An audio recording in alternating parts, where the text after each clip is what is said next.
በጌታችንና በመድኃኒታችን በኢየሱስ ክርስቶስ ስም ሰላምታችንን እናቀርባለን።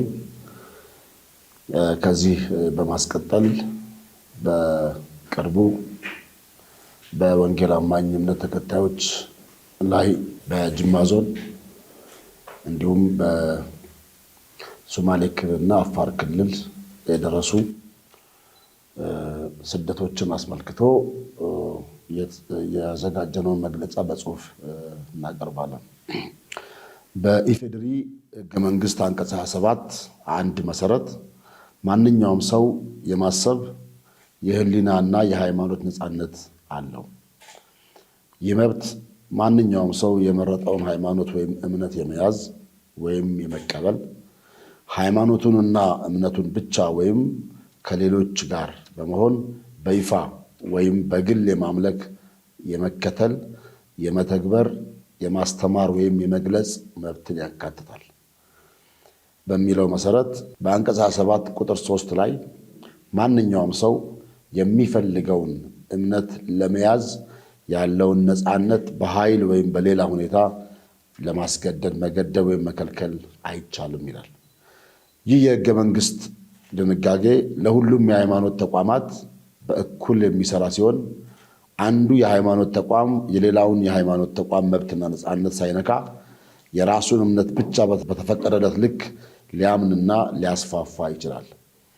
በግለሰብም ይሁን ደረጃ ቢሆን ከቅርብ ጊዜ ወዲህ ሃይማኖታዊ መልክ ያላቸው ጥላቻ አዘል ክርክሮችና ጸብ ቀስቃሽ ድርጊቶች በሀገራችን ኢትዮጵያ በማህበራዊ ሚዲያዎች በስፋት ሲሰራጩ ይታያሉ። ይህ ጉዳይ በሃይማኖት ተቋማቶች መካከል ከሚፈጥረው ከፍተኛ ልዩነትና ጥላቻ ባሻገር በሀገር ሰላምና በሕዝቦች አንድነት ላይ ሊያመጣ የሚችለው ጉዳት ከፍተኛ እንደሆነ ሊታወቅ ይገባል።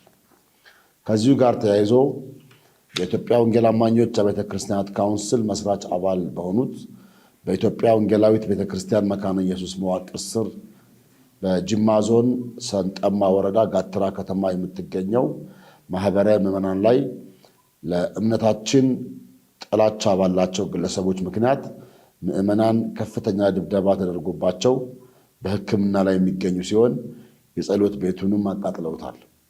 ጉዳዩን ለጅማ ዞን የመንግስት አካላት አመልክተን አጥፊዎች በሕግ እየተጠየቁ እንዳለና በሕግ አግባብ ውሳኔ ሊሰጥ እንደሚችል የተነገረን ቢሆንም ምዕመናን የጸሎት ቤት ፈርሶባቸው በሜዳ ላይ እያመለኩ በመሆናቸውና ወቅቱ ክረምት ከመሆኑ ጋር ተያይዞ ጊዜ የማይሰጠው ጉዳይ በመሆኑ የሚመለከታቸው የጅማ ዞን የመንግስት አካላት ይህንን ተግባር በፈጸሙ አካላት ላይ ሕጋዊ እርምጃ በመውሰድ በአካባቢው በየወቅቱ የሚደርሱ ሃይማኖታዊ ጥላቻዎች እንዲቆሙ በማድረግ ለሕዝቡ ይፋ እንዲያደርግ እንዲሁም የተቃጠለው የጸሎቱ ቤት እንዲሰራ እንዲደረግልን እየጠየቅን በተመሳሳይ መልኩ በአፋር ክልል በዱለቾ ወረዳ ውስጥ ባሉ የከሰም ቀበናና በደሆ ቃለ ሕይወት ቤተክርስቲያን ላይ ግለሰቦች ዝርፊያ በማከናወን በምዕመናን ላይ ከፍተኛ ተጽዕኖ እየተደረገ ይገኛል።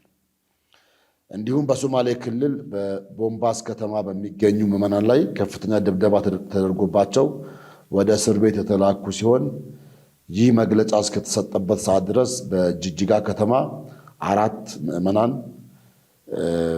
በቦምቦስ ከተማ 3 ምዕመናን በእስር ላይ የሚገኙ ሲሆን የአፋር እና የሶማሌ ክልል የመንግስት አካላት ይህንን ተግባር እንድታስቆሙልን እየጠየቅን ያለፉት ያለ ጥፋት የታሰሩት ምዕመናን እንዲፈቱ እንዲሁም ክልሎች በአንድ ሕገ መንግሥት የሚመሩ እንጂ የራሳቸው ሃይማኖታዊ ሕገ መንግሥት የሌላቸው በመሆኑ ሁሉም ሃይማኖቶች በእኩልነት እምነታቸውን የሚያራምዱበት አገር በመሆኑ አስቸኳይ ምላሽ እንዲሰጡበት እያልን የሚመለከታችሁ የፌዴራል መንግስት አካላት ይህ ተግባር የእኔ ሃይማኖት የበላይነት ሊረጋገጥ ይገባል ባዮች በአካባቢያችን ሌላ እምነት በነፃነት ሊንቀሳቀስ አይገባም በማለት ከሃይማኖት አልፈው የሀገር ሰላም ላይ ሁከት በሚፈጥሩ አካላት ላይ ሕጋዊ እርምት እርምጃ በመውሰድ ከጊዜ ወደ ጊዜ እየተባባሰ የመጣው ሃይማኖታዊ ጥላቻ እንዲቆም እንዲደረግ እየጠየቅን በአገር ውስጥና በመላው ዓለም የምትገኙ የወንጌል አማኝ ቤተ እምነቶችና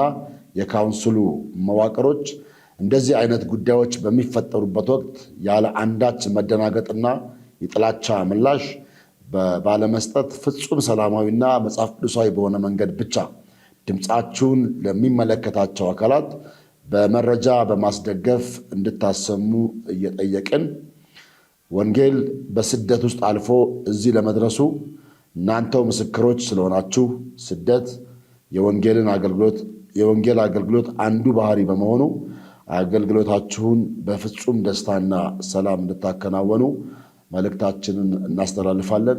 መጋቢት 17 ቀን 2017 ዓ.ም የኢትዮጵያ ወንጌል አማኞች አብያተ ክርስቲያናት ካውንስል ጽሕፈት ቤት። አመሰግናለሁ። ጥያቄዎች ካሉ እቀበላለሁ።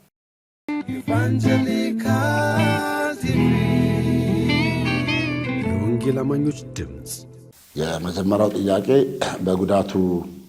ጉዳት በደረሰባቸው አካባቢዎች ላይ በአካል ተገኝታችኋል የሚለውን፣ አዎ የእኛ የካውንስሉ መዋቅሮችም ካውንስሉም በአካል ተገኝተን ህዝቡን እና የሚመለከታቸው መንግስት አካላትን አግኝተናል። ቤተክርስቲያኒቱም በተለይ በጅማ ዞን ያለው ላይ ተገኝታ ርብርብ የተደረገ ነው ያለው። ከዛም የተነሳ ነው የሚመለከታቸው መንግስት አካላትም አብረው ተንቀሳቅሰው አጥጋቢ ባይሆንም ምላሽ ለመስጠት ጥረት እየተደረገ ነው ያለው። ይሁን እንጂ ህዝቡ አሁን ሜዳ ላይ ነው ያለው። በሜዳ እያመለከ ነው ያለው። ክረምት ነው፣ ዝናብ አለ። ሃይማኖት ደግሞ ሰው የራሱን እምነት በፈቀደበት መንገድ ሊያመልክ ይችላል። የሃይማኖት ቤትን የጸሎት ቤትን ማቃጠል ከዚህ በላይ ወንጀል የለም። መንግስት እርምጃም ሲወስድ በድብቅ መውሰድ አለበት ብለን አናምንም። እንደዚህ አይነት ነገሮች ተደጋጋሚ እየመጡ ካውንስሉም መግለጫ ከመስጠት ባሻገር ተከታትሎ እነዚህ ነገሮች የማስፈጸም ኃላፊነት ስላለበት ይሄን የሰሩ አካላት የተወሰነባቸው ቅጣት ምንድን ነው? ይሄንን ጸሎት ቤት ያክል ነገር አፍርሰው አቃጥለው ምዕመናንን ደብድበው ሆስፒታል እስከሚገቡ ድረስ ካደረሱ የነፍስ ግድያ ማለት ነው። ሰዎቹን አልገደባቸውም እንጂ በሕይወት ከዛም አይተናነስ ነው። ስለዚህ መንግስት እንደዚህ አይነት ነገሮች እንዳይደገሙ የሚወስደውን እርምጃ በይፋ ማሳወቅ አለበት። ይሄ እንዲደረግ ከሚመለከታቸው አካላት ጋር እያወራን ያለ ነው። ጥያቄው እስኪመለስ ድረስ እንቀጥላለን። ክልሉ አለ፣ ፌዴራል መንግስት አለ፣ እናደርጋለን። ይሄ ነገር መቆም ካልቻለ ሰዎች በሃይማኖት ሰበብ በሃይማኖት መልክ የራሳቸውን ሂድን አጀንዳም በዚህ ውስጥ አድርገው ሊያከናውኑ ይችላሉ፣ ሊፈጽሙ ይችላሉ። ይሄ ደግሞ በሀገር ሰላም ላይ፣ አንድነት ላይ፣ በህዝቦች መከባበር መካከል ላይ ሊፈጥር የሚችለው አደጋ ኪሳራው በጣም የጎላ ነው። ለዚህ ነው ለፌዴራል መንግስት ጉዳዩን በጥልቀት መርምሮ አይቶ ተከታትሎ በአካልም እዛ መሄድ ካለበትም ሂዶ እንደዚህ አይነት ድርጊት የፈጸሙ አካላት እርምጃ ሊወሰድባቸው ይገባል። መደጋገም የለበትም። በተለይ ቤተ እምነትን ማፍረስና ማቃጠል ብዙ ጊዜ የሚታየው ወንጌል አማኞች ላይ ነው። ከወንጌል አማኞች ውጭ እንደዚህ አይነት አደጋ የደረሰበት እስካሁን ብዙ አልታየም። ወንጌል አማኞች ላይ ነው ጸሎት ቤት ማፍረስ።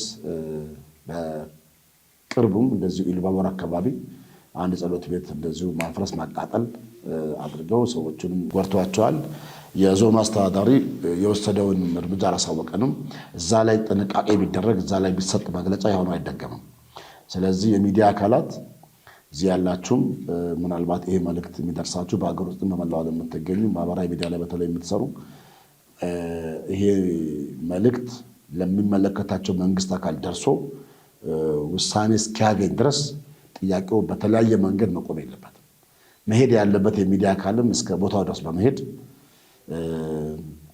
የተለያዩ ፕሮግራሞችን መስራት ያስፈልጋል። እውነታውን ማውጣት ያስፈልጋል። እውነት ያልሆነን ነገር ነው ማናወጣው እንጂ እውነት የሆነን ነገር ሪያሊቲውን ነገር በአካልም ደርሰን ያገኘናቸው መረጃዎች አሉ። እነሱም በሙሉ ወደ ሚዲያ እናወጣለን። ህዝቡን ለመርዳት ቤተክርስቲያኒቱ አካውንት ከፍታለች።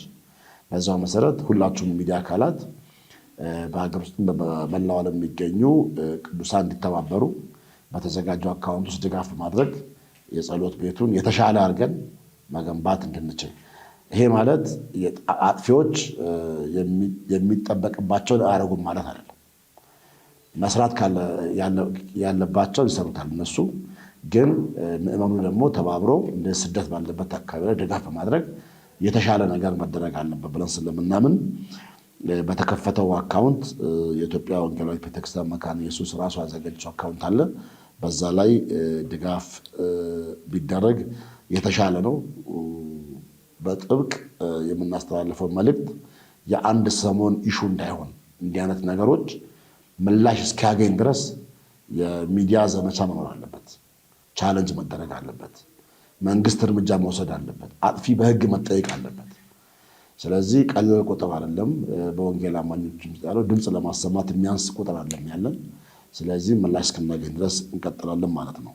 ሌላው ለየት ያለ ጥያቄ የተነሳው ምናልባት ከዚህ ጋር አላገናኘነውም፣ በቅርቡ እንሰጣለን መግለጫ። በኢትዮጵያ ወንጌል አማኞች አብያተ ክርስቲያናት ካውንስል የታቀፉ አባል ቤተ እምነቶች ሊተገብሯቸው የሚገባ የጋራ ስምምነት ሰነድ የተደረጉ የሥነ ምግባር መመሪያዎች አሉን። ከዛ መካከል አንዱ የቁሳቁስ ሽያጭ ነው ማይፈቀደው። የካውንስሉ አባል የሆነ ማንኛውም ቤተ እምነት፣ ሚኒስትሪ፣ አገልጋይ ዘይት መሸጥ፣ ውሃ መሸጥ አይፈቀድም። ይሄ ማለት ሰው እንደ እምነቱ በዘይት መጸለይ አይቻልም ማለት አይደለም። ነገር ግን ዘይት በብልቃጥ አድርጎ ፎቶ እየለጠፉ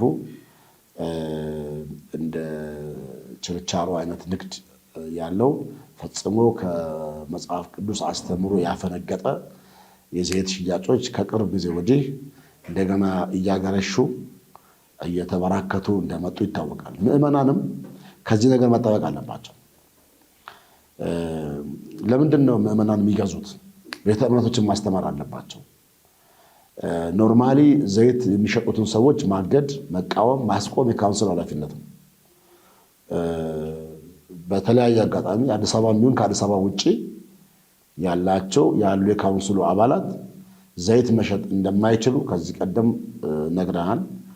አሁን ዘይት እየሸጡ ያሉ ተቋማትና ግለሰቦች ዝርዝር መረጃዎች ተጠናክረው ደርሶናል። በዚሁ መሰረት በቅርቡ ተወስኖ ለሚዲያ ይፋ ይደረጋል። ያው ደንባችን ላይ በተቀመጠው መሰረት የሚገባውን አይነት ውሳኔ ያስተላልፋለን ማለት ነው። ምዕመናንም ከዚህ መጠበቅ አለባቸው። ሌላው እንደው ባይነሳም ለሚዲያ አካላት ማንሳትም አንዳንድ አካላት ስለሚጠብቁ መናገሩ ጥሩ ነው። ይሄ ኮንፈረንስን አስመልክቶ ሲካሄድ የሚደረግ አጀብ በጦር መሳሪያ ታጅቦ ወደ ከተማ የሚገባ ሁኔታ፣ ይሄ የወንጌል አማኞች አስተምህሮ በፍጹም እንቃወመዋለን። እንደዚህ አይነት ነገር እኛ አንደግፍም። የመንግስት አካላትም አንድ አገልጋይ ወደ ከተማ ሲገባ ፖሊስ አሰልፈው ጦር መሳሪያ ሲይዘው አጀብ ፈጥረው ግርግር ተፈጥሮ ከተማው ላይ ሌላ አካል የገባ እስኪመስል ድረስ እንደዚህ ማድረግ ተገቢ ነው ብለን እናምነው። ይሄ እንደዚህ ማድረጋቸው ለወንጌል አማኞች ክብር መስጠትም አይደለም። የመቃብር ስፍራ አጥቶ የሚቸገር ምዕመናን ስላለ የመንግስት አካላት እሱን ያርጉልን። አንድ ነቢይ በመኪናና በመሳሪያ ከሚያጅቡልን የጸሎት ቤት አጥቶ የሚቸገር በክራይ ቤት የሚሰቃይ ብዙ አገልጋይ አለ። የመቃብር ስፍራ አጥቶ የሚቸገር ብዙ ህዝብ አለ። መንግስት እሱን ይስራልን ለኛ። አጀብ ግን ለምን ያስፈልጋል? ጦሩ የመንግስት ነው፣ ሰራዊቱ የመንግስት ነው እና ከተማው ላይ አንድ ኃይል የገባ እስኪመስል ድረስ የሚፈጠሩ ግርግሮች ተገቢ አይደሉም። እሱ ላይም ካውንስሉ እርምጃ ይወስዳል።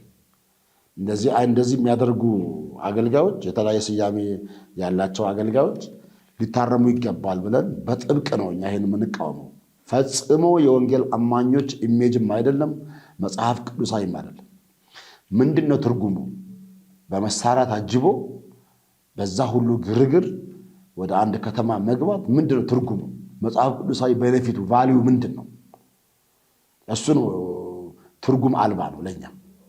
ስለዚህ እኛ ኢየሱስ ክርስቶስ ባልሄደበት መንገድ ከመጽሐፍ ቅዱስ ባልተማርነው መንገድ በዚህ መንገድ ግርግር ፈጥረን መሄድ ሌላ መልእክት አለው። እንግዲህ ስጋት አለ ማለት ነው። በመሳሪያ ታጅቦ የገባ አንድ አገልጋይ ከተማው ላይ የሚፈራው ወይ ከህዝብ የተበደረው ገንዘብ አለ ወይ ከዚህ ቀደም ከህዝቡ ወስዶ ያስቀረው ነገር አለ። ስለዛ ከተማ ላይ አደጋ ሊያደርስበት የሚችል የሆነ አካል አለ ማለት ነው። ታጅቦ ከገባ ሰላም ከሆነ ወንጌል ሊሰብክ የሚገባ ከሆነ ወንጌል ሊያገለግል የሚገባ ከሆነ ምን ያስፈልጋል? ለምንስ ብቻውን አይሄድም? አጃቢዎችስ ምን ያደርጋሉ? ምን ያስፈልጋሉ? 5 6 አጃቢዎች፣ አንዳንዱ በጌታ ናቸው፣ ሌሎች ደግሞ ያላመኑ አጃቢዎችንም ይዘው የሚሄዱ ሰምተናል። ሽጉጥ ታጥቆ መሳሪያ ታጥቆ የቪኤት ጋጋታ አሰልፎ በጣም ግርግር ፈጥሮ ወደሆነ ከተማ መግባት ምናልባት የህዝቡን ቴንሽን በመስረቅ ገንዘብ ለማሰባሰብ የሚጠቀሙበት መንገድ ሊሆን ይችላል የሚል ግምት አለን። ስለዚህ እንደዚህ አይነት ነገሮችን ሁሉ አስመልክቶ በቅርቡ እንሰጣለን መግለጫ። መታገድ ያለባቸው ካሉ ይታገዳሉ። በፍጹም ይህን ኮምፕሮማይዝ አናደርግም። ምክንያቱም በካውንስሉ አብረን በጋራ ስናመልክ፣ በጋራ ስናገለግል፣ በጋራ ስንታቀፍ ካውንስል ለእንደዚህ አይነት ነገሮች ጥላ ሆኖ አይደለም። እንዲታረሙ፣ እንዲመለሱ፣ እንዲስተካከሉ ነግረናል። ተደጋጋሚ በአካል ተነግሯቸዋል፣ በጽሁፍ ተነግሯቸዋል፣ ሰርተፊኬት ሲወስዱ ፈርመዋል። ይሄ ሁሉ ተደርጎ አንመለስም ብለው የዘይት ንግዳቸውን ከቀጠሉበት ዘይት መነገድ በካውንስሉ ፈጽሞ ስለማይፈቀድ ችርቻሮ እሱን የሚፈልግ ሰው ካለ ሱቅ ከፍቶ ማከፋፈያ ከፍቶ አድርጎ የዘይት ማከፋፈያ ከፍቶ እዛ መክፈት ይችላል። በራሱ ንግድ ፍቃድ ከመንግስት ወስዶ ይችላል ማከፋፈል። በካውንስል ፍቃድ ግን አይቻልም። ዘይት የመነገድ ፍላጎት ያለው ሰው ካለ የዘይት ፍቃድ አውጥቶ ከመንግስት ከንግድ ቢሮ መነገድ ይችላል። ከዚህ ውጭ ግን በካውንስል ፍቃድ ዘይት መሸጥ አይፈቀድም። በዘይት ግን መጸለይ ይቻላል። ችግር የለውም። መጽሐፍ ቅዱሳዊ ነው። ዘይት ቀብቶ መጸለይ ይችላል። እኛ እያልን ያለ ነው የ1 ሊትር ዘይት 1000 ቦታ ከፋፍሎ ብልቃጥ ላይ ፎቶ ለጥፈው በዚህ ከጸለይክ ትፈወሳለህ እያሉ ለሰዎች ማስተማር የስተት ትምህርት የስተት ልምምድ ይባላል አንዱ ነውና ህዝቡ የእግዚአብሔርን ቃል እንዳይሰማ፣ ህዝቡ ወደ እግዚአብሔር እንዳይቀርብ፣ ህዝቡ ከእግዚአብሔር ጋር ጤናማ ነገር እንዳይኖረው የሚያደርጉ ናቸው። ለዚህ ነው ግርግሩንም የሚፈጠርበት ምክንያት አንዱ ይሄ ነውና በዚህ አጋጣሚ ለሁሉም ክልሎች የማስተላለፈው መልእክት እንደዚህ አይነት ጥሪ ሲደረግላቸው አጀብ መሳሪያ ይዞ ማጀብ ተገቢ አይደለም። ተገቢ ስላልሆነ ኦፊሻሊ ደብዳቤም ጽፈናል ለሁሉም ክልሎች።